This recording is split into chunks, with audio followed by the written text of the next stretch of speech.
My name is Richard, and at 58, I thought I had my wife all figured out. Margaret and I had been married for 32 years. 3 decades of shared coffee cups, arguments about thermostat settings, and a comfortable routine that felt as familiar as my own heartbeat. But lately, something had changed. Margaret started taking calls in the other room.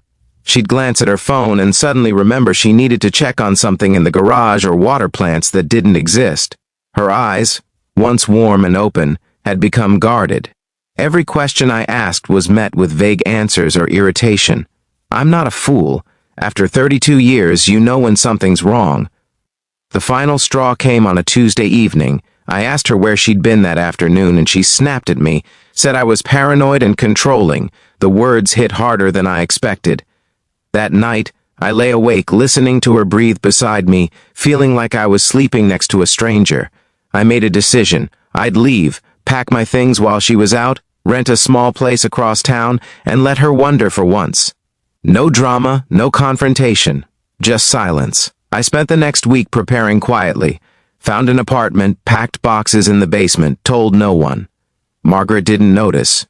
She was too distracted with her secrets.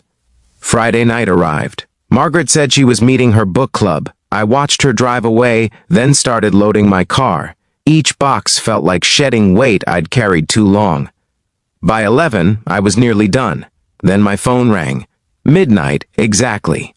Margaret's name lit up the screen. I almost didn't answer.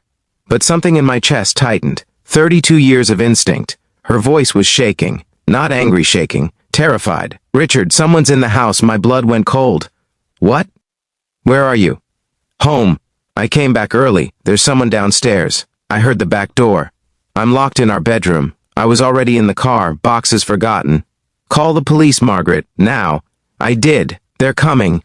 But Richard, please, I'm scared. The drive took 8 minutes. It felt like hours.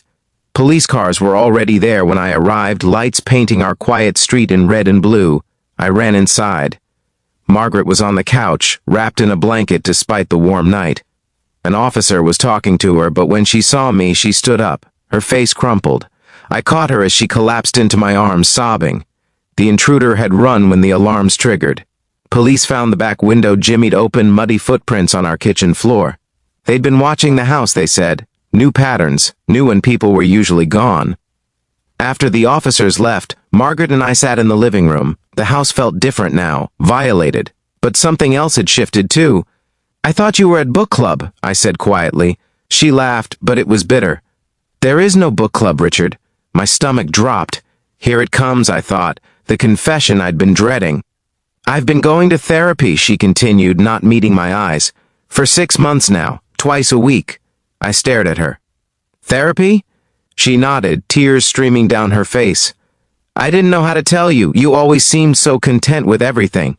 Our life, our routine. But Richard, I was drowning. Empty nest hit me harder than I expected. The kids are gone, my mother passed, and I looked around and didn't know who I was anymore outside of being a wife and mother. Her hands twisted in her lap. I felt ashamed, like I should be grateful for our good life, like wanting more made me selfish. So I hid it. The appointments, the homework my therapist gave me, all of it. I sat there processing all those secretive phone calls, the distance. It wasn't betrayal.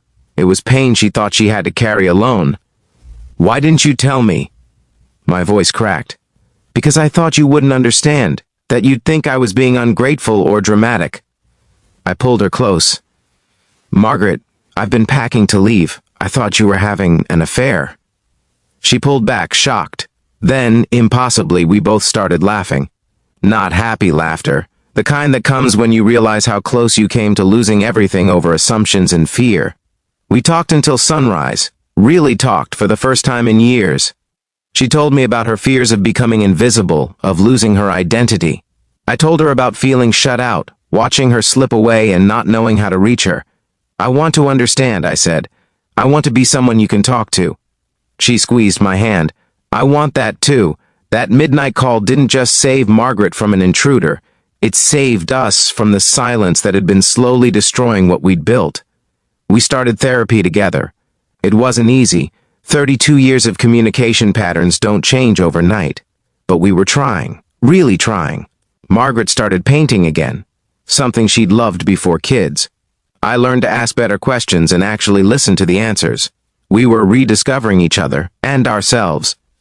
Sometimes I think about those boxes in my car, how close I came to disappearing into my pride and assumptions. Life has a way of interrupting our worst decisions if we're paying attention. We're not the same couple we were a year ago.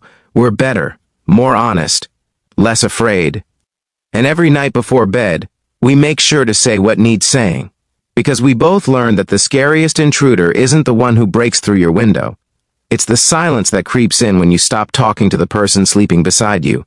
If this story touched your heart, please like, share, and subscribe.